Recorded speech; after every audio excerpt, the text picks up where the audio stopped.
Bonjour à toutes, bonjour à tous. Je suis ravie de vous retrouver pour ce 9e épisode du podcast couture et tricot blabla ou tricot et couture blabla en fonction par quoi je commence. Je suis toujours la personne qui essaye de vous parler assez régulièrement de ces petits projets créatifs. Dans la vraie vie, je suis Marie. Dans la vie, tricoteste et vous m'excuserez, tricotesque et couturesque. Je suis Bibounette23 sur Ravelry et Bibounette2309 sur Instagram. Je suis aussi sur Thread and Needles, mais Bibounette quelque chose. Ça, c'est pour les couturières. Je suis désolée de la tête que j'ai. Je vois dans la caméra, je me fais peur. Je suis un peu blanche et les cheveux, c'est pas génial.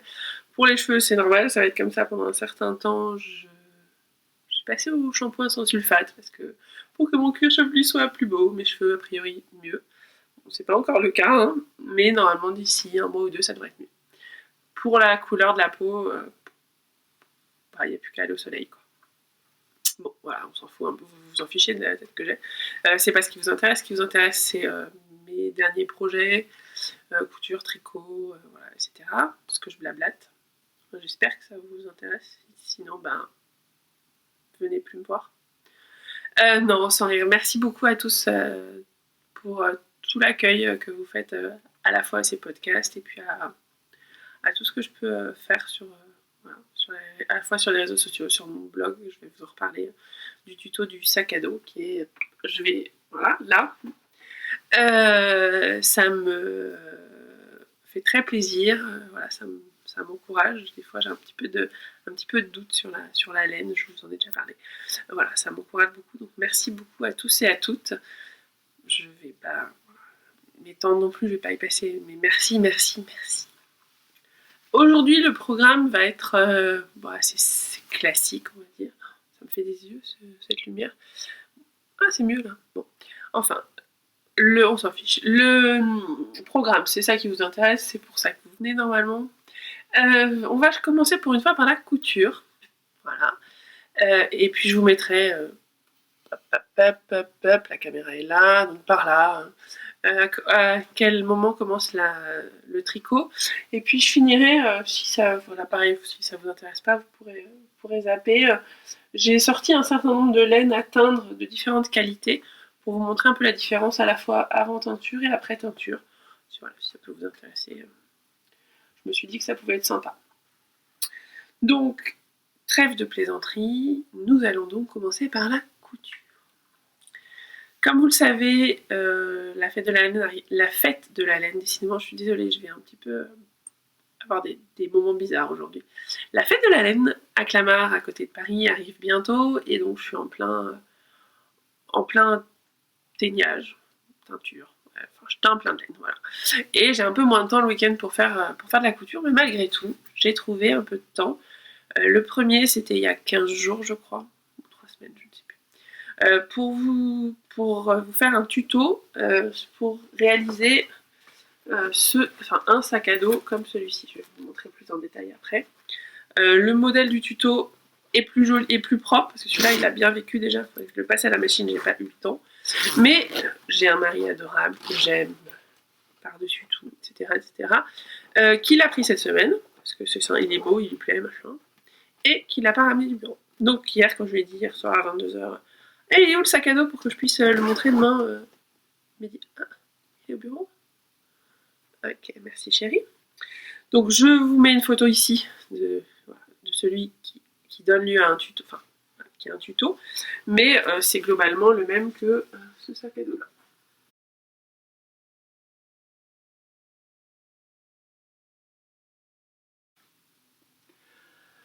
L'avant et l'arrière. Alors pourquoi j'ai fait un tuto sur un sac à dos? Vous allez me dire, les sacs à dos, on en trouve pas mal sur internet. On trouve beaucoup de sacs à dos pour enfants. Mais moi, je voulais un vrai sac à dos. L'histoire, c'est que quand on est parti avec les filles à New York avec les tricoteuses au festival de la laine de Rhinebeck au mois d'octobre, une des copines a dit, ah, j'ai acheté un nouveau sac à dos une semaine avant chez Decat. Comme ça, j'ai mon sac à dos pour le voyage. Et là, ça devait être le dimanche, on a dû se voir le dimanche, et le lundi, ça a cogité dans ma tête toute la journée. Le lundi soir, il me fallait que je fasse mon propre sac à dos. Je me suis dit que c'était mon projet. J'avais un projet tricot, un gilet, et puis un projet couture, à savoir un sac à dos. Quand j'étais sur internet, j'ai trouvé plein de tutos, mais les coutures étaient apparentes. Et pour moi, un sac à dos, tel qu'un Eastpak, la couture, elle doit être cachée par un rempli ici, cachée ici. On ne va pas pouvoir la voir. Ça, j'en trouvais pas. Je voulais aussi la petite encoche qui va bien, les anses, pouvoir mettre toutes les poches que je voulais. Donc j'ai trouvé pas mal de choses différentes. Pas de patron sur les tailles. Enfin bon, voilà, j'ai un peu galéré. Et j'ai fini par trouver une vidéo en japonais qui détaillait un peu comment faire. Je suis partie de cette vidéo pour construire ce sac et je me suis dit que plutôt que de rester égoïstement avec mon sac que j'adore, j'en ai refait un deuxième où je vous ai expliqué comment faire. Donc le principe du sac à dos, les anses sur le tuto sont plus épaisses que je les trouve un petit peu fines, elles sont rembourrées en molleton.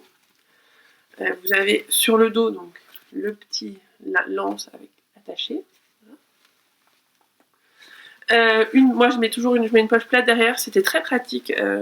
Par exemple, à l'étranger, vous mettez votre passeport ici ou vous mettez vos choses importantes, ce qui fait que quand la poche est fermée et que vous avez le sac à dos sur le dos, la possibilité qu'on vous pique vos affaires est nulle, ou pratiquement, je vois pas comment ils peuvent faire. Donc ça, celle-là, je la trouve très pratique. Elle est assez compliquée même quand vous posez le sac à dos, enfin il faut enlever les anses pour aller la prendre. Donc j'aime beaucoup cette poche plate, vous voyez. Bien sûr, un sac à dos n'est pas un sac à dos sans la poche qui s'ouvre devant. Donc, vous avez une poche qui s'ouvre devant. Voilà, qui expliquait comment faire. Moi j'avais rajouté une petite poche d'IP, je vous ai pas mis le tuto pour ça, parce que bon, c'était juste mon sac à moi, qui était... voilà, que j'avais dessiné en rajoutant des poches un peu partout. Les côtés, ben, c'est un côté classique de sac, et puis quand vous l'ouvrez, voilà, vous retrouvez ce qu'il y a dans un sac à dos. Alors moi j'ai mis une poche ici, une poche aussi au fond.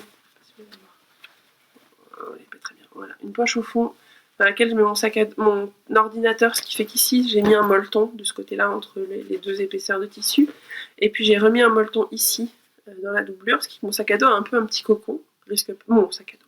Mon ordinateur a un peu un petit cocon quand je vais au bureau, ça évite qu'il souffre trop. Et puis le reste, ben voilà, c'est un sac à dos classique, doublé, normal. Donc le lien vers le tuto, je vous le mets ici. Alors, moi j'avais rajouté, je ne vous l'ai pas mis dans le tuto, des attaches ici. Celle-ci c'est cassée, mais j'en ai d'autres ici. Voilà, plusieurs attaches. Comme ça je pouvais attacher des pochettes si je ne voulais pas qu'on pique mes affaires. Bon, c'était juste pour le voyage en fait. Depuis que je suis revenue, je ne me suis pas trop servi de ces pochettes-là, de ces attaches-là, donc je ne vous les ai pas mises. Mais voilà, vous avez un sac à dos qui moi je trouve ressemble quand même pas trop mal à un sac à dos du commerce. Donc si vous voulez le faire, le lien vers le tuto va être mis, j'y arrive toujours pas, en bas. Si vous en faites un, vous pouvez aussi m'envoyer la photo, ça sera très sympa, voir un peu ce que vous en faites. C'est pas un projet pour les débutants, c'est un projet un petit peu, on va dire, minutieux, technique, enfin il y a un peu de technique sur la poche en particulier. Voilà, il y a pas mal de fermetures éclair, mais en suivant bien les explications, ça devrait aller. Si vous avez la moindre question, vous me posez la question, soit m'envoyez un mail ou vous mettez un mot sur Instagram, c'est ce que je regarde le plus. Si vous mettez un mot sur le blog, j'y vais un peu moins souvent, donc vous risquez d'attendre un petit peu plus longtemps. J'en ai profité pour vous ressortir les 2-3 tutos que j'ai fait. Je me dis, je vous en ai jamais parlé puisque j'ai fait ces tutos avant qu'on se connaisse. Mais voilà, je les ai ressortis en me disant que ça pouvait toujours vous servir. Alors, le premier que j'ai fait et dont je me suis beaucoup servi, dont ma mère se sert, parce que je lui ai fait, et ma belle-mère aussi, c'est une pochette. Alors, je leur ai mis des anses, ma mère et ma belle-mère, elles ont des anses, ça c'était le premier prototype, pardon. Donc il n'y avait pas d'anse. C'est une pochette ou un petit sac à couture. Donc, où vous avez ici des poches fermées. Moi je mets souvent mes aiguilles à coudre, enfin mes petites boîtes d'aiguilles à coudre. La même chose ici. Sur le côté, vous avez des poches, vous pouvez mettre les ciseaux, le découvite, tout ce que vous voulez. Les mêmes de l'autre côté, je crois qu'il y en a 3 de l'autre côté, un peu plus petites. Voilà. Et à l'intérieur, sur les deux côtés des poches fermées, vous pouvez mettre vos billets, vous pouvez mettre ce que vous voulez des deux côtés. Il y a une fermeture éclair encore. Et puis des petites poches, ben là aussi, alors attendez, je vais essayer de des petites poches ici sur les deux côtés, et puis le comble du comble, des petits coussins avec pour mettre les épingles et qui est attaché avec impression, ce qui fait que vous pouvez le mettre là quand vous en avez besoin, et quand vous cousez, si vous voulez vous l'enlevez, vous le posez sur l'outil sur la table de travail. Donc ça c'est un tuto qui est aussi sur mon blog. Je m'en sers beaucoup. Alors je m'en sers un peu moins maintenant parce que j'ai une autre boîte. Voilà, on change. Voilà, les envies changent. Je m'en sers pour mettre mes restes de laine. Mais l'autre jour j'étais chez maman, j'avais besoin de coudre. J'avais besoin de recoudre un bouton, je crois. Tout de suite elle m'a dit bah tiens prends la petite trousse. Et c'était ma trousse qui me fait très plaisir. Donc ça aussi je vous mets le lien en bas si vous voulez faire la même. Ou offrir, c'est pas mal, c'est pas très... Il y a beaucoup de morceaux à couper, une fois que vous avez coupé tous les morceaux, globalement vous avez fini. Le deuxième petit projet, hop là, il y avait des choses dedans, tant pis. Projet que j'ai fait il y a l'année dernière je crois.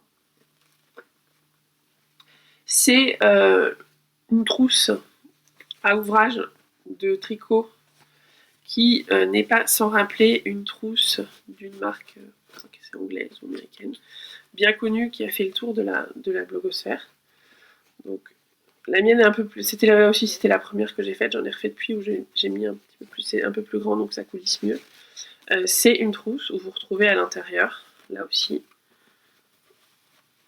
une poche ici pour mettre les ciseaux, le modèle, ce que vous voulez, et ici 3 ou 4 poches pour mettre ce que vous voulez, une coulisse et puis une petite anse pour le porter à la main. Vous pouvez là aussi, je vous mets le lien sur le réseau, vous avez une petite trousse. Vous pouvez la faire un peu plus grande, celle-ci est peut-être un peu petite, elle est bien pour un projet à un écheveau, mais rien ne vous empêche de l'agrandir. Le tissu que j'ai utilisé là, c'est de la toile à transat. C'est bien parce que c'est très épais, ce qui est le cas de la trousse originale. C'est un peu plus compliqué à coudre, je trouve, parce qu'il y a une histoire de fil nylon qui passe, et qui fait qu'en couture, c'est un peu plus galère. Voilà, mais vous pouvez la faire avec tous les tissus que vous voulez, tissu un peu épais, vous pouvez aussi la doubler. Le principe de celle du commerce, c'est qu'elle n'est pas doublée, donc comme là, le but, c'était de faire une like celle du commerce, comme celle du commerce, je ne l'ai pas doublée. Donc, deuxième tuto, troisième tuto, lien en bas. Et le dernier, et je vous aime, même si c'est plus pour les tricoteuses finalement, c'est de la couture, mais bon. C'est un range-aiguille circulaire. Hop, voilà. Voilà, vous retrouvez tout ce dont vous avez besoin pour tricoter. Pour tricoter. Donc en haut, vous avez une poche. Dedans, moi j'ai une réglette, une gauge, je sais pas comment on appelle ça, voilà, pour savoir la taille de mes aiguilles. Et puis mes aiguilles à torsade. Voilà. Vous avez ici une petite poche. Moi j'ai mes câbles. Là j'en ai plus, parce qu'ici j'en ai mes câbles Knit Pro. En bas, vous avez une autre petite poche, j'y mettais, mais là il n'y a pas le petit bloc câble Knit Pro. Les aiguilles, ici, là. Et au-dessus, j'ai mis quelques anneaux marqueurs. Sur une... je vais vous montrer plus près, moi je ne verrai pas, mais... Voilà, les aiguilles et au-dessus les petits anneaux marqueurs. Et puis sur la dernière poche, un mousqueton si vous avez besoin de mettre d'autres anneaux marqueurs. Et là, pour mettre par exemple un crayon, des petits ciseaux, un petit coupe-fil, un crochet, ce que vous voulez. Donc, vous avez une trousse complète, vous repliez le haut, l'autre côté, et vous pouvez, alors ceux qui veulent mettre un bouton, moi j'avais mis un petit ruban, chacun, pour le fermer. Et donc vous avez toutes vos aiguilles qui sont au même endroit, et vous ne cherchez plus vos affaires. Là aussi, le tuto existe, vous avez juste à suivre. J'ai des copines qui l'ont déjà fait, donc je sais que ça fonctionne. C'est pareil pour tous d'ailleurs, sauf le sac à dos. Hop là, voilà. En termes de tissu, j'ai fait qu'avec des restes. Vous pouvez utiliser que des restes. Là aussi, une fois que vous avez coupé tous les morceaux de tissu, globalement, vous avez fini. Voilà ce que j'avais à vous... Non, pas voilà ce que j'avais à vous montrer. J'oublie le dernier. Enfin, la dernière. Qui devait d'ailleurs être la première, comme quoi je suis vraiment mon conducteur, c'est catastrophique. Le dernier projet est un projet qui a été cousu hier. Ça fait un moment que je voulais la coudre, mais elle est cousue. Alors, elle n'est pas hyper bien repassée. En fait, le tissu se froisse hyper vite. Faut que je regarde un peu, faut que je refasse un peu le point sur ses plis. Mais vous avez reconnu les plis, vous avez reconnu la poche sur le côté, le passepoil en haut, la longueur, les élastiques derrière. C'est une 3e mille et une perles. Tissu acheté chez France Duval Stala, je vous en ai parlé je crois au dernier podcast.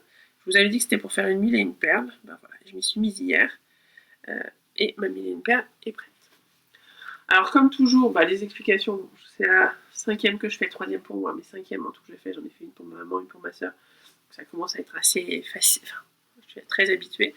Ce que j'aime toujours énormément chez Yvan Soufflet, puisque c'est mille et une perles d'Yvan Soufflet, je vais quand même vous mettre le patron. Je vais très vite.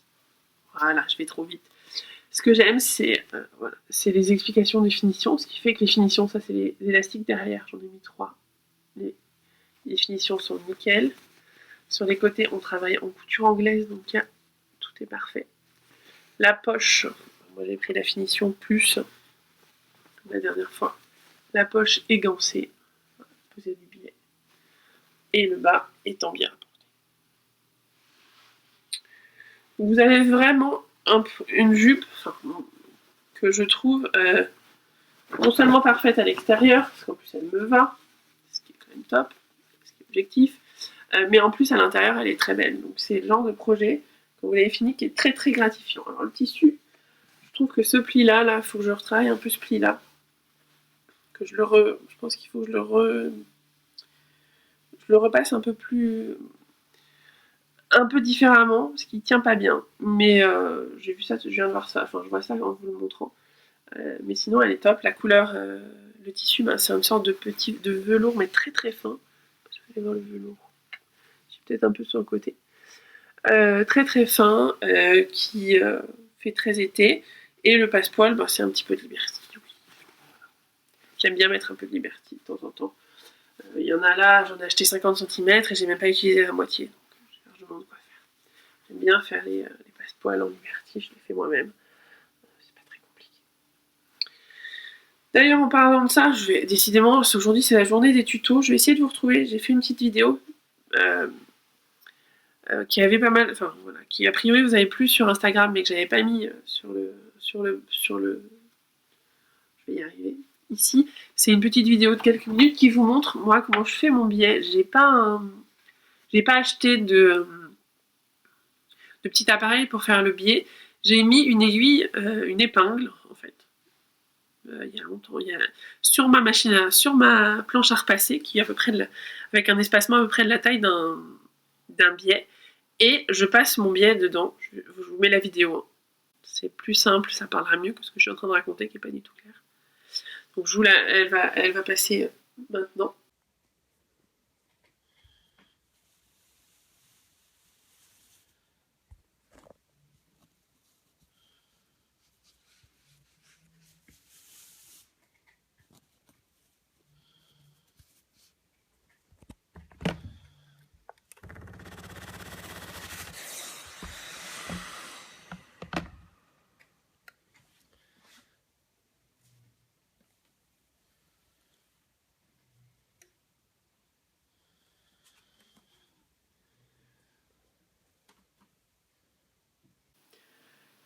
Voilà, donc ça vous montre comment faire sans acheter de petit appareil à biais. Vous pouvez choisir la longueur que vous voulez. Moi, c'est toujours la même, ça me fait un biais voilà, de cette taille-là, puisque elle a été fait avec. Donc d'à peu près 1 centimètre. C'est nickel, ça va assez vite. Je suis pas sûre que si je fais le trench luzerne de Direndo qui demande 10 mètres de biais, je le ferais comme ça. Je pense que j'achèterais peut-être du biais tout fait. Mais encore que j'en suis pas sûre, parce que j'aime bien l'idée sur le biais. Je digresse un peu. Mais sur le biais, j'aime bien l'idée de prendre un tissu que j'apprécie beaucoup. Je prends un Liberty ou comme ça. Et d'en faire mon biais. Ça me coûte beaucoup moins cher que que le billet en Liberty. 10 mètres de billet en Liberty, je pense qu'il y en a pour 25 €. 10 mètres de billet en Liberty sur... je pense qu'il y en a pour beaucoup moins. Je pense qu'avec 50 cm de Liberty, ça ira à peine 10 €. Vous faites largement les 10 mètres de billet. Et puis j'aime bien cette idée, voilà, de choisir, de pas être limité dans mes choix. Le tissu qui me plaît, j'en fais mon billet. Voilà ce que j'avais à vous dire sur la couture. 20 minutes quand même, pas mal. J'espère que les tutos vous plairont, que vous aurez envie d'en faire un. Voilà, si vous n'avez pas envie, c'est pas grave. J'aime bien en faire, dites-moi si vous avez des idées, des envies. Ça va toujours dans la notion de partage. Je trouve que la communauté tricotesque et couturesque m'apporte beaucoup. C'est comme ça que j'ai appris à coudre. Enfin, c'est grâce à la communauté que j'ai appris à coudre. Voilà, sur le tricot, je pense que je fais pas mal de choses avec, pour vous, voilà. Et j'aime beaucoup cette idée de partager, donc c'est pour ça que je voulais vous reparler des tutos. Voilà, on va passer donc, après 20 minutes 30, au tricot, même si je vous en ai un peu parlé sur les tutos, mais on passe au tricot.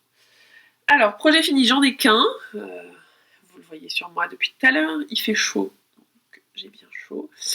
C'est le Sur un nuage de Lily, comme tout, voilà, qui va passer.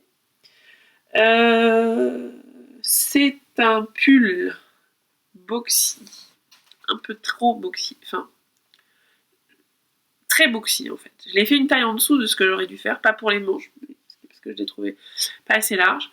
Mais finalement, il est très très très boxy. Je vais vous montrer. Je vais bouger comme d'hab. Hein. Vous voyez même ma robe sur qui sèche. Ça, c'est le cadeau bonus. Voilà. Est-ce que vous le voyez là? Ouais. Vous voyez, on est vraiment sur du large. C'est très agréable, il est très doux. Je vais vous en parler après de la laine, mais il est très large, très long. Mais ça, c'est moi qui l'ai voulu très très long sur les manches. Et je vais me retourner. Je pense que... Voilà, ici. Je pense que vous voyez. J'espère que vous voyez le dos. Voilà, qui est la spécificité de ce pull, un dos en triangle. Ce qui fait que... Je vais vous faire même... Moi, je l'ai fait... Alors, j'ai respecté le patron. J'ai fait les pattes de boutonnage. Hop. Ce qui fait que je peux le porter à la fois, comme vous le voyez, être en seconde en pull, très large, soit je peux le mettre en gilet, voire même sur une robe. Alors, il est vraiment large. Je l'aurais aimé un peu moins large, je pense, mais mon échantillon était bon. Je l'ai fait une taille en dessous de ce que j'aurais dû faire. Et en fait, quand je l'ai essayé hier, je me suis dit, oh, il est un peu trop large, je suis pas sûre de le mettre. Et mon mari m'a dit, non, il est canon. C'est rare que mon mari me dise ça. Donc, voilà. Je pense que je vais l'adopter. Aujourd'hui, je l'ai mis pour le podcast. Mais juste, il fait 20 degrés à Paris. Pas 18-20 degrés à Paris. Regardez, juste le temps du podcast. Ce qui est bien, c'est que vous m'avez vu la première version, la version le dos sur la première partie du podcast. Maintenant, vous allez voir la version le dos, la partie pull pour la première partie du podcast. Pour la deuxième partie du podcast, on change et on se met en partie gilet. Qu'est-ce qu'il y a à retenir sur ce patron? Tout le monde, je pense que vous l'avez beaucoup vu, donc je n'ai pas été très originale sur la couleur, j'ai fait en rose pâle, comme beaucoup de monde l'a fait. C'est marrant, Donc les petits boutons, je vais vous les montrer. Ah, c'est ce que j'avais tout à l'heure. Attendez, je vais peut-être là, ça sera plus simple. Non, je les ai pas remis. Donc les petits boutons, c'est des petites poupées un peu japonaises, vertes et roses, que j'ai alternées. Voilà. La laine, quand même, je vous en avais déjà parlé il y a très longtemps, donc je vous en reparle. Attends, je referme le gilet. Hop là, je me rassois. Je suis à moitié à genoux. Hop là, je me rassois. Voilà, j'ai un petit débardeur en dessous, tout va bien. La laine. Si vous regardez, en fait, voilà, là j'ai tout ce qu'il me faut pour le tricot. Avec ma boîte de laine. si je fais ça, on peut l'avoir. Pas mal. Donc la laine, c'est de la laine teinte par mois. Ouais, je sais, j'entends beaucoup pour moi, je suis désolée, je tricote essentiellement de mes laines, même si vous verrez tout à l'heure qu'il y a un projet où je tricote pas mes laines. C'est aussi parce que tant que la fête de la laine n'est pas passée, je tricote pour pouvoir vous montrer ce que donnent mes laines. Après, j'ai pas mal de laines d'autres créateurs qui me tentent, qui sont dans mon stage là-bas, et que j'ai envie de tricoter, donc vous risquez de voir un peu moins de laine de bibounette après. Donc la laine principale, c'est de la laine teinte par mois, donc rose, un peu plus saumon que ce que n'est mon pull à la fin. Je sais pas si, voilà, si vous mettez les deux à côté, vous voyez que c'est un petit peu plus saumon. C'est de la tuerie de laine, 60% alpaga de mémoire, 20% soie, 20% cachemire. Ouais, on se refuserait. Donc douceur de dingue, que j'ai tricoté avec de la Drops Brush Alpaga, je crois, un truc comme ça. Je vous mettrai en bas, je sais plus, j'ai un doute. Rose pâle aussi, donc ce qui donne ce côté très, je sais pas si vous allez voir, je pense que si, très pluchu et très doux. Alors la douceur, n'en parlons pas. La chaleur, je vous dis qu'il est très chaud, vous pouvez me croire. Et vraiment une douceur de dingue. Donc cet écheveau, il me le reste, donc je pense qu'il sera... Il est brut, hein, faut le remettre en écheveau bien joli. Là, il est pas beau. Je pense qu'il risque d'être à la vente, j'en ai quelques-uns des alpagas soie que je mettrai en vente à la fête de la laine. Si ça vous intéresse, vous pouvez aussi m'envoyer un mail. Mais voilà pour le sur un nuage. À tricoter plutôt sympa. J'avais peur que ce soit très très long et en fait bon, ça se tricote en 4,5 de mémoire, donc ça va. En fait c'était mon projet, c'était un projet que j'ai souvent laissé tomber au profit de châle, et puis un jour j'avais plus de châle et j'attendais le modèle que je vais vous montrer juste après, j'attendais que Caro m'envoie le modèle pour un test, et donc il a tourné, il a tourné et il est fini. Voilà, donc ravi, même s'il est un peu trop boxy pour moi. Mais en même temps, ça montre que sur un jean, le boxy, ça peut être sympa, même sur les grosses. Oui. Sur les rondes, ou sur les je sais pas quoi.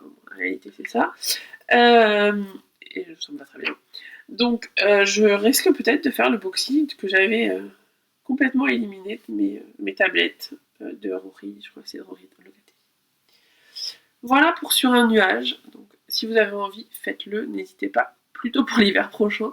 Je pense pas que je le mette beaucoup avant l'hiver. Deuxième tricot qui est un test pour Caro Scrap, encore un. Caro Scrap qui sera avec moi sur la fête de la laine, enfin, ce sera ses patrons qui seront présentés avec mes laines, d'où le fait que je tricote un test. Donc ça c'est un test qui sortira pour la fête de la laine. On retrouve la patte de Caro, je trouve, à savoir le côté toujours un peu de dentelle, mais une dentelle assez simple. Dentelle et point mousse. Donc là, je suis sur un truc où j'ai dû mettre plein de marqueurs. Oui, tout petits marqueurs. Pour trouver les petits nœuds, genre tous les petits marqueurs. J'en suis à peu près à la moitié, je pense. J'avais attaqué une troisième partie de dentelle. Je vous en dirai pas beaucoup plus sur le patron parce que ce sera, vous le verrez quand il va arriver. Je vous montre la laine tricotée. Voilà. Je suis pas sûre que vous voyez, mais il y a des paillettes. C'est une laine avec de la stélina. Qui, quand elle est en fin de pelote, donne ça. Ouais, c'est pas mal. Elle a un petit peu plus, c'est un petit peu plus coloré que ça. L'image la rend un peu plus blanche. Et qui, en écheveau, j'ai la totale, hein, vous avez de la chance, donne ça. Voilà. Donc ça, je pense que ce sera ma couleur de la fête de la laine. Je vais en refaire un peu aujourd'hui. Donc c'est un mélange de gris, enfin, c'est mes couleurs vraiment, du gris, du rose, du violet et du bleu. Voilà. Avec de la stélina, je sais pas si vous voyez, si vous les voyez un petit peu. En fait, dès que la mise au point se fait, ça s'arrête. On voit plus les petits brillants. Il y a de la stélina, il y a du brillant. Donc ça c'est le deuxième projet. Voilà. Spécial fête de la laine, le patron sortira à ce moment-là. J'ai une autre copine Nadège, ma copine Nadège qui le tricote aussi dans un joli bleu, un peu comme celui-là, mais plus clair, un peu plus clair, un peu plus violet, en soie. Ça rend super bien aussi. Voilà, donc vous aurez plusieurs versions. Sur le stand, vous retrouverez plein de laines, plein de modèles, comme ça vous pourrez choisir des modèles et choisir des laines et voir ce que donne les laines. Donc le patron, je vous en parle pas trop parce qu'il n'est pas encore sorti, c'est Caro Scrap, il s'appellera Grenadine. Et moi, cette laine-là s'appellera aussi Grenadine. Comme ça, on aura un combo complet. Grenadine avec Grenadine. Moi, les grenadines, pourquoi grenadine sur celui-là? Vous allez me dire, ouais, il y a du rose, mais il n'y a pas que du rose. Alors, parce que, en fait, pour moi, grenadine, c'est pas que la boisson. La boisson, c'est pour le rose. Mais c'est aussi les îles Grenadines. J'ai eu la chance, il y a quelques années, de faire une croisière en catamaran. Alors, un gros catamaran, on était plusieurs. Sans se connaître, on était une quinzaine, je crois. Voilà, sur les Grenadines. Et pour moi, c'est les vacances, donc le brillant, le bleu, la mer. Ouais, vous allez me dire que j'ai fumé, peut-être un peu, mais ça m'a vraiment tout de suite évoqué ça, et absolument pas la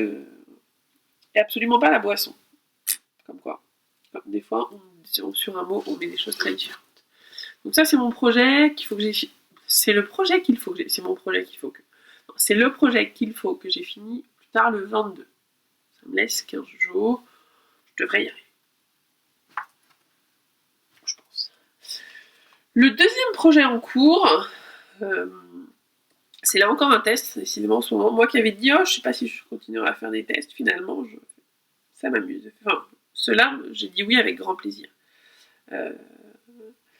Alors, ce test-là, c'est pour Solène, alias Oufaya sur Instagram, qui a designé un petit modèle, enfin un modèle de marinière pour enfants, le petit modèle, et qui m'a demandé si j'avais envie de le tester. Il y avait une taille 2 ans, ma petite nièce, comme vous le savez, un peu plus d'un an, 17 mois je crois, elle commence à s'habiller en 2 ans. Je me suis dit que c'était sympa de lui faire, et en plus j'avais envie de tester. Donc pour le moment, la seule photo qu'il y a, c'est son appel au test, que je vous mets ici. Et voilà où j'en suis. Bon, pas tellement avancé, mais quand même, hein, des petites rayures. J'ai pris la méthode, alors je fais attention à pas tout faire tomber. J'ai pris la méthode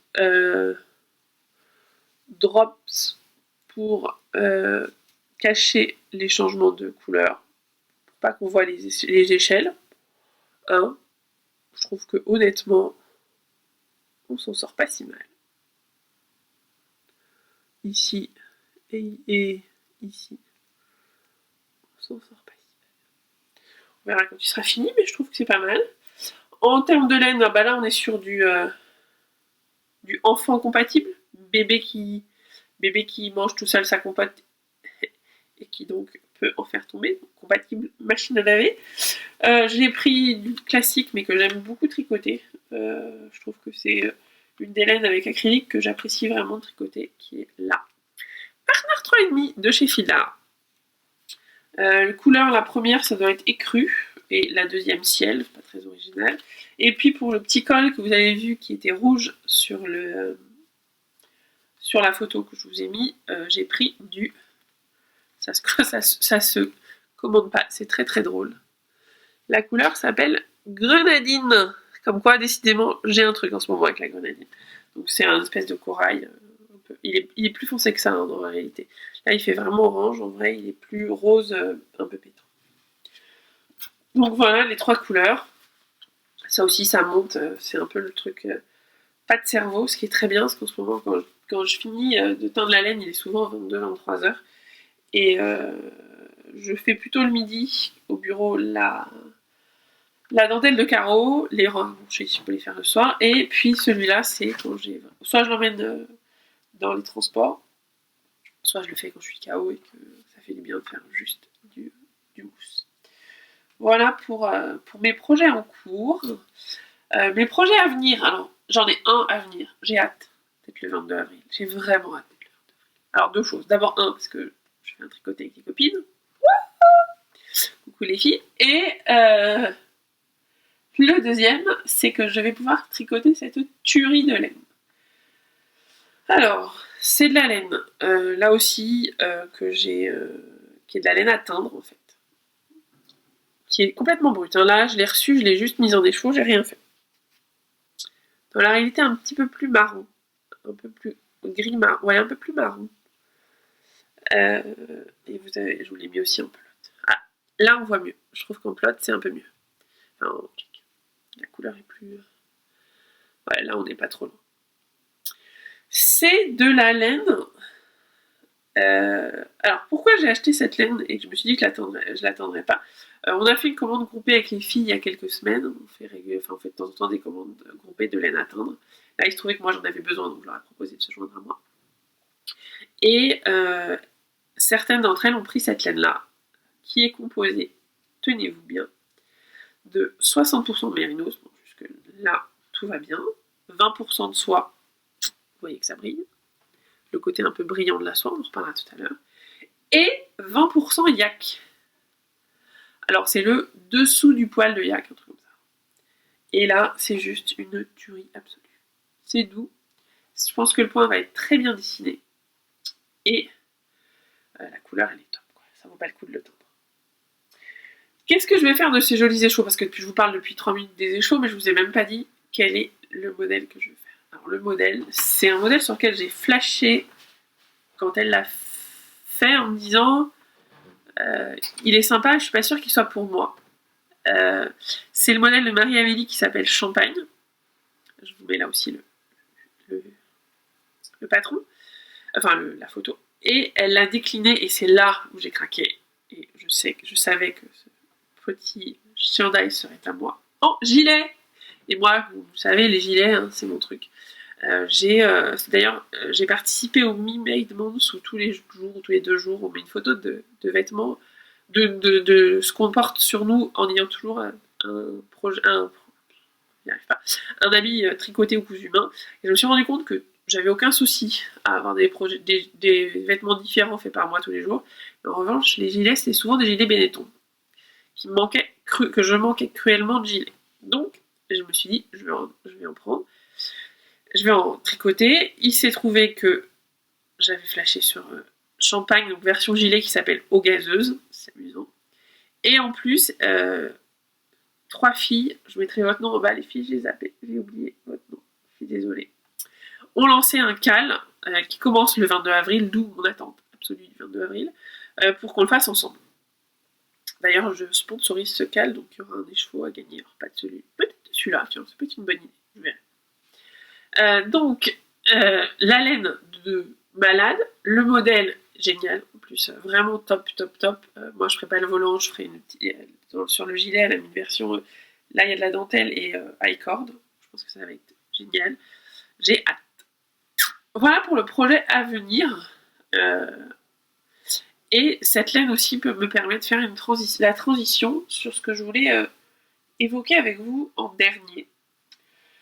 Je ne sais pas si ça vous intéressera. Si ça ne vous intéresse pas, vous zappez, vous mettez stop et puis je vous souhaite une bonne journée.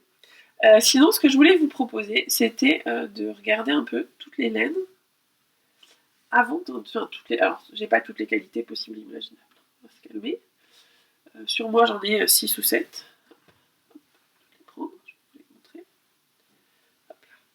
Voilà, ça, c'est 7 laines, c'est 7 qualités de laine différentes. Attends. Je vais vous montrer ce que ça donne avant teinture et après teinture, comme ça vous verrez. Et il y a certaines laines où on voit vraiment des vraies différences et c'est assez intéressant. Ça peut être intéressant quand vous voulez acheter de la laine pour un projet et vous dire qu'est-ce que je prends comme qualité de laine au-delà de quelle couleur. Voilà, souvent les couleurs peuvent être déclinées en plusieurs qualités de laine. On commence par le basique. Ça, c'est du 100% mérinos. J'ai mis un petit fil noir parce que j'ai son petit copain, le mérinos et nylon qui lui ressemblent tellement que j'ai du mal à les différencier. Donc là, on est sur du 100% mérinos. Vous le voyez là, voilà, tout simple. Ça, c'est entre guillemets le basique de la teinture. Quand c'est teint, est-ce que j'en ai Quand c'est teint, ça donne ça, donc ça prend plutôt bien la teinture. Ça peut faire des couleurs assez sympas. même très sympa. Et voilà, ça prend... Moi, c'est maintenant, dans mes gammes, quand vous voulez une couleur solide, là on est sur du... Enfin, non, pas solide, parce que j'ai pas... Semi-solide, donc... comment dire, d'une seule couleur, ou avec très peu de contraste, ce qui est le cas ici. Le bleu est plus clair que ça. Ce sera du 100% mérinos, parce que je considère que c'est dans cette qualité-là que c'est intéressant de faire des pulls, par exemple. Donc d'avoir besoin de plusieurs écheveaux. Et souvent, les pulls, on ne va pas les faire avec des couleurs bariolées comme ça. On va plutôt les faire avec des couleurs plus neutres, enfin sans trop de variations. Donc voilà, ça c'est pour ça c'est la mérinos, c'est la basique, mais très agréable à tricoter, plutôt douce, qui tient bien. Alors là, on est sur de la 100% mérinos, ce qu'on appelle retordu. Je vais essayer de vous montrer pourquoi. Voilà. C'est quand vous regardez, il y a plusieurs brins ensemble qui sont twistés. Je ne sais pas si vous voyez bien. Voilà, vous voyez ici. Vous voyez, c'est retordu. Vous avez plusieurs brins qui sont mis ensemble. Je crois que celui-là, c'est un 4 brins.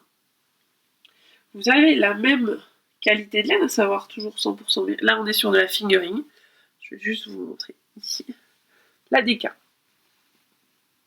Donc, vous voyez la différence de taille de laine. La fingering ici, la DK ici. Juste pour info. Donc, la DK, moi, je sais que je me suis fait avoir au tout début où je tricotais, donc c'est aussi intéressant. La DK, là, vous avez 400 mètres pour 100 grammes. Là, vous avez 250 mètres pour 100 grammes. Donc, bien faire attention au début, quand on vous dit 4 pelotes ou 4 écheveaux, de vérifier si c'est de la fingering ou de la DK. Si c'est de la DK et que vous faites en fingering, bah, vous aurez une taille enfant, vous aurez une taille adulte. Hein. Ou un tricot tricoté très lâche et donc pas agréable. Et dans l'autre sens, si vous tricotez, si on vous dit 4 pelotes alors que c'est les bonnes aiguilles, c'était 4 écheveaux, et que vous faites pas attention, vous risquez de manquer de laine. Donc bien faire attention à ça. Sinon, c'est exactement la même qualité. Voilà, fingering et DK. Si on reste dans le 100% mérinos, donc là vous avez du 100% mérinos, ce qu'on appelle retordu, il existe aussi, ça c'est un spécial pour Caro, c'était une demande de Caro Scrap qui voulait absolument, enfin qui voulait que je teigne de la mérinos, mais ce qu'on appelle la single. Pourquoi single? Parce que vous le voyez, je vais vous sortir un brin, voilà. Vous avez le brin ici, vous voyez bien, il n'y a qu'un brin. Je peux essayer de mettre ma main devant. Vous voyez bien, je vais vous mettre encore plus près. Il n'y a qu'un seul brin, voilà, et c'est un peu plus chu. Il n'y a pas de retort. On est sur du 1 brin. Je vais refaire pareil avec celui-là, parce que je pense que vous verrez aussi. Vous verrez. Parce que vous voyez. Ouais, vous voyez pas très bien le retort, mais là il y a plusieurs brins. Ouais, vous voyez. Alors que là il y en a qu'un. Alors, quel choix entre un mérinos single et un mérinos retordu? On a tendance à dire que pour un pull, il vaut mieux prendre du retordu parce que le 1 brin, vous le voyez déjà sur les chevaux, est un peu plus, on va dire, plus chu, vous voyez. Donc on va... Vous voyez la petite pluche là, là, je vais y arriver, là. Vous voyez, ça fait un petit duvet. Ça fait un petit duvet que ne fait pas celui-là. Donc on a tendance à dire qu'un pull qui sera fait en single sera un peu plus... aura un peu plus tendance à boulocher et donc tiendra un peu moins longtemps. Je suis pas hyper convaincue du truc. Mais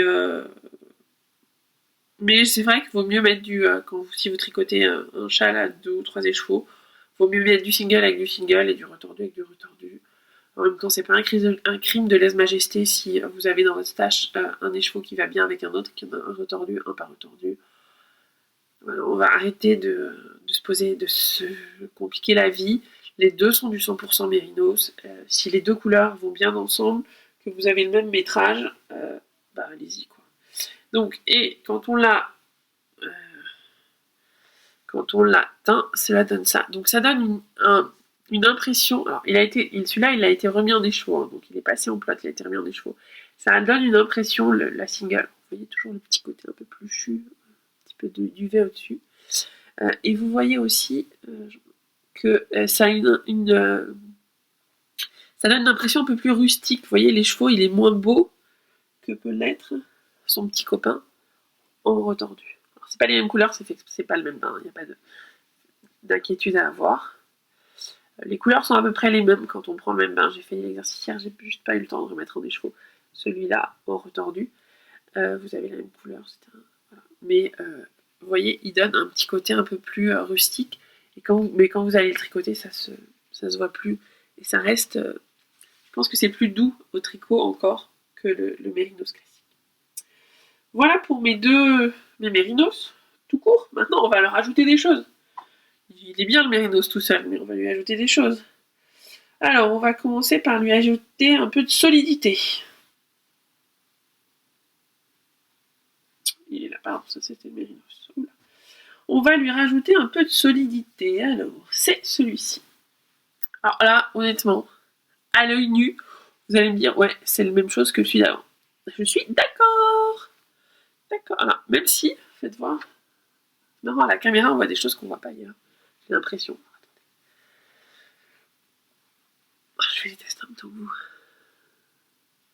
J'ai l'impression que celui-ci, qui est du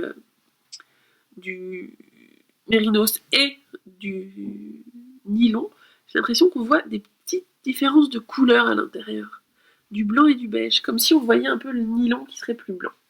Bon, là, en réalité, on voit honnêtement pas la différence. Et quand il est trempé dans l'eau pour être teint, on voit plus la différence. Donc je ne teins jamais les deux ensemble, sinon je suis perdue. Donc là, on est sur du 75% mérinos, 25% nylon. Pourquoi le nylon? Parce que c'est pas épais, mais c'est ça supporte beaucoup mieux les frottements, c'est plus solide. Wouh, décidément. Et donc c'est plus solide, et donc à partir du moment où c'est plus solide, ça va super bien sur les chaussettes. Alors en termes de douceur, ça arrive que la douceur soit différente. Honnêtement, sur les qualités que j'utilise, la douceur est globalement la même. Mais vous pouvez, alors moi je m'amuse plus, je m'exprime mal. Autant ce que je vous disais tout à l'heure, sur du mérinos, je vais faire des couleurs solides, des couleurs, je vais mettre qu'une seule couleur sur les chevaux, qui après va être un petit peu dégradée, etc. Mais il n'y a qu'une seule couleur, autant sur ceux-là, qu'on appelle laine à chaussettes, puisqu'il y a du nylon, et donc c'est plus solide, on s'amuse. Hein. Moi je m'amuse sur les couleurs, celui-là, il est un peu plus sympa dans la vraie vie, enfin, je trouve. Il est un peu plus, le rose est un peu plus rose, le vert un peu plus vert. Il est plus. Et celui-là, j'ai l'impression de voir les petits œufs de Pâques, vous savez, les petits œufs de Pâques en sucre qu'on mangeait quand on était petit. Je trouve que je l'appellerais bien Pâques celui-là parce que j'ai vraiment l'impression de voir mes petits œufs de Pâques. Voilà, donc ça c'est voilà, c'est de la laine un peu plus solide. Au point de vue, ça résistera mieux. Et des fois c'est un peu moins doux. Là c'est pas, enfin moi sur les qualités que j'utilise, je trouve que ça n'est pas le cas. Mais vous pouvez avoir des laines un peu plus rêches quand il y a du nylon. Voilà, donc si on continue à rajouter des choses, on avait rajouté du nylon donc pour avoir de la soque. Une fois qu'on a du nylon, on va rajouter du cachemire. Donc là, on est sur un mélange. Je vais vous montrer par rapport au nylon de base tout à l'heure. Là, on est sur un mélange 80% mérinos, 10% nylon, 10% cachemire. Regardez la différence, rien que dans les chevaux. Vous avez une laine, quand vous rajoutez du mérinos, qui va être beaucoup plus gonflante et gonflée. Sur les chevaux, je pense qu'on le voit déjà un petit peu. Elle est plus blanche, ok, mais c'est pas le but. Vous voyez que la laine, l'épaisseur de la laine, n'est pas tout à fait, on voit pas très bien. Pas tout à fait la même. Alors, on le voit pas très bien, enfin pas hyper bien sur les chevaux. Par contre, je vais vous montrer sur un écheveau de teint. Je vais en lire exprès pour vous. Voilà la différence des chevaux. Vous voyez la différence de taille des chevaux. Celui-là, il a un gonflant, mais qui est incomparable avec le mérinos. On est vraiment sur une presque, alors c'est pas de la DK du tout, mais presque sur un sport. Pourtant, on est à 400 mètres pour 100 grammes. Hein. On est vraiment sur une taille fingering. Enfin, voilà. Mais on a ouais, le mérinos apporte, le cachemire apporte vraiment un gonflant que n'a pas l'autre. les deux à côté. Là, il y a 2 brins pour les deux, vous voyez, comme c'est plus gros. Et alors, le cachemire fait surtout que la laine n'absorbe pas du tout la teinture de la même façon. Je crois que ces deux-là, c'est censé être normalement à peu près la même couleur au départ. Ça veut dire qu'à l'arrivée, ça donne pas du tout pareil. Donc il faut faire très attention quand on... Enfin, je teinte assez peu de MCN, Mérinos, Cachemire et Nylon. Et à chaque fois, j'ai toujours peur parce que je trouve que j'ai des surprises. Quand le jour j'ai mis des speckles, j'en ai fait une pour une copine, sur laquelle j'ai mis des speckles, les speckles se sont complètement délités dans l'eau. On fait un caca pas beau. Donc le Mérinos Cachemire, soit c'est plus... si vous voulez un projet un peu plus doudou, un peu plus moelleux, vous voyez, au-delà du cachemire qui apporte bien sûr un côté luxueux, mais plus un côté moelleux et gonflant à votre laine, la MCN c'est top. J'ai mon gilet, le gilet que j'ai fait un gilet il y a quelques mois en MCN et effectivement il est plus, il donne un effet plus gonflé, plus gonflé que le Mérinos qui va être plus sec. Je sais pas si je suis très claire, hein. Si je vous gonfle, vous pouvez aussi arrêter. On n'en a plus que 2. Alors le simple, j'aurais dû vous le montrer avant. Non, on reste donc Mérinos. Celui-là on va pas. On reste Mérinos Nylon, mais en plus on rajoute, je sais pas si vous pouvez voir, si un petit peu, des paillettes de la Stellina. Donc là on est sur juste du funky. Hein. Bon, je suis une fifi et je le revendique. Donc vous avez les chevaux que je vous ai montré tout à l'heure, grenadine, et puis vous avez par exemple là j'ai du bleu et du gris. Alors il se trouve qu'à la caméra, ma cache, on voit jamais les paillettes, mais il y a des paillettes. Et pour finir, j'avance un peu vite parce que je trouve que ça fait un moment que je vous parle et j'ai peur que vous me trouviez ça très long. Le dernier, ouais, moi j'adore ça. Je suis fan aussi. Le dernier, c'est toujours du Mérinos à 50%. Plus ça va, plus on baisse le taux de Mérinos. Et là, on rajoute 50% de soie. Vous voyez la brillance ou pas? Je vous mets toujours par rapport au premier. Je sais pas si vous voyez le côté. Ah si, là, on voit même bien. Vous voyez, déjà rien que sans être coloré, sans être teint, le côté brillant qu'apporte la soie. Alors, quand on l'a tricoté, je vais vous montrer 2 écheveaux qui se ressemblent. Décidément, je vais vous montrer beaucoup le bleu le premier bleu que j'avais fait. Je vais vous montrer celui-là en premier. Donc ça, c'est avec de la soie. Vous voyez ce côté un peu brillant de la soie. Alors on le voit pas très très bien à la caméra, mais ça apporte vraiment une brillance différente. Un côté, alors ça tient un peu moins bien que le Mérinos. Le Mérinos, c'est un intérêt, c'est que ça définit très très bien les points. Les points sont vraiment très bien posés, très bien définis. La soque aussi, la Stellina aussi, la MCN aussi. La soie, les points sont un peu moins définis, mais par contre ça apporte un velours au tricot, un côté brillant que n'apportent pas les autres qualités. La Stellina, oui, elle va apporter un côté paillette, mais c'est pas un côté brillant. Là, c'est un côté un peu quali chic. Si vous avez l'occasion de venir à Clamart, j'en aurai des projets faits avec toutes les laines, vous pourrez voir. Voilà tout ce que j'avais à vous dire. Donc finalement, j'ai fait quand même 52 minutes, je suis très longue.